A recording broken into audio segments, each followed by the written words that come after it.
India மட்டுமில்ல, உலக வரலாற்றில் முன்னெப்போதும் இல்லாத வகையில் ஏறத்தாழ 80க்கும் மேற்பட்ட நாடுகள் தேர்தலை சந்திக்கின்றன. இந்த தேர்தல்களில் உலக மக்கள் தொகையில் பாதிக்கும் மேற்பட்டவங்க வாக்களிக்கிறாங்க.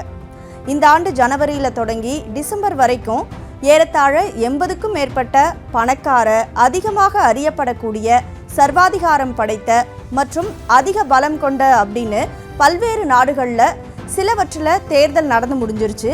இன்னும் பல நாடுகளில் ஜனநாயக திருவிழா நடைபெறவிருக்கு.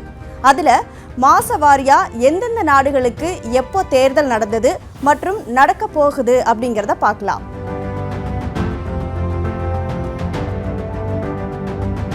ஜனவரியிலிருந்து ஏப்ரல் வரை எந்தெந்த நாடுகள் தேர்தலை சந்திச்சுது அப்படிங்கிறத ஃபர்ஸ்ட் பார்த்துடலாம்.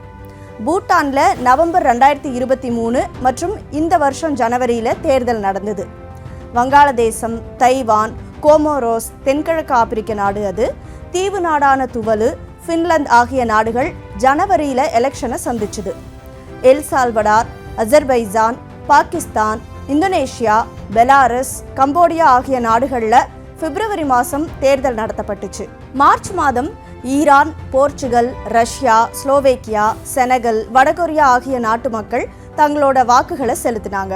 ஏப்ரல் மாதத்தில் குவைத், தென்கொரியா, சாலமன் தீவு, மாலத்தீவு, டோகோ, குரோயேஷியா பகுதிகளில் தேர்தல் முடிஞ்ச நிலையில் இந்தியாவில் ஏப்ரல் மாதம் தொடங்கி ஜூன் 1ஆம் தேதி வரைக்கும் ஜனநாயக திருவிழா நடைபெறுது.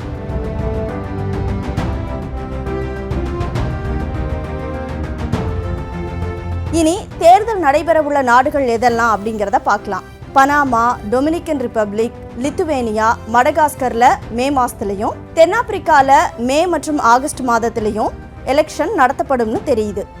ஜூன் மாதத்தில் ஐஸ்லாந்து, மெக்சிகோ, ஐரோப்பிய யூனியன், பெல்ஜியம், மௌரிட்டேனியா, மங்கோலியா நாட்டு மக்களும் வாக்களிக்க இருக்கிறாங்க. 2024ஓட பிற்பாதியில், அதாவது ஜூலை மாதத்துலேருந்து எந்தெந்த நாடுகளில் மக்கள் தங்களுடைய ஜனநாயக கடமையை ஆற்ற போகிறாங்க அப்படின்னு பார்த்தோன்னா, வெனிசுலா, ருவாண்டா, சிரியா ஆகிய நாட்டு மக்கள். கிரிபாட்டியில் ஆகஸ்ட்லையும், Botswana, Mozambique, Uruguay, Brazil, Moldova பகுதிகளுக்கு அக்டோபர்லையும், Ilangai, Georgia, Jordan, Namibia, America, Somaliland, Tunisia, Mauritius, Palau பகுதிகள் நவம்பர்லையும் தேர்தலை சந்திக்குது. ஆண்டோட கடைசி மாசமான டிசம்பர்ல தென் Sudan, San Marino, Ghana, Guinea, Uzbekistan ஆகிய நாடுகளோட மக்கள் தங்களுடைய ஜனநாயக கடமையாற்றுவாங்கன்னு எதிர்பார்க்கப்படுது. இதன் மூலமா 2024 தேர்தல் ஆண்டுல தேர்தலுக்கான ஆண்டு அப்படின்னே சொல்லப்படுது. செய்திகளை உடனுக்குடனும் துல்லியமாகவும் தெரிந்து கொள்ள சப்ஸ்கிரைப் பண்ணுங்க.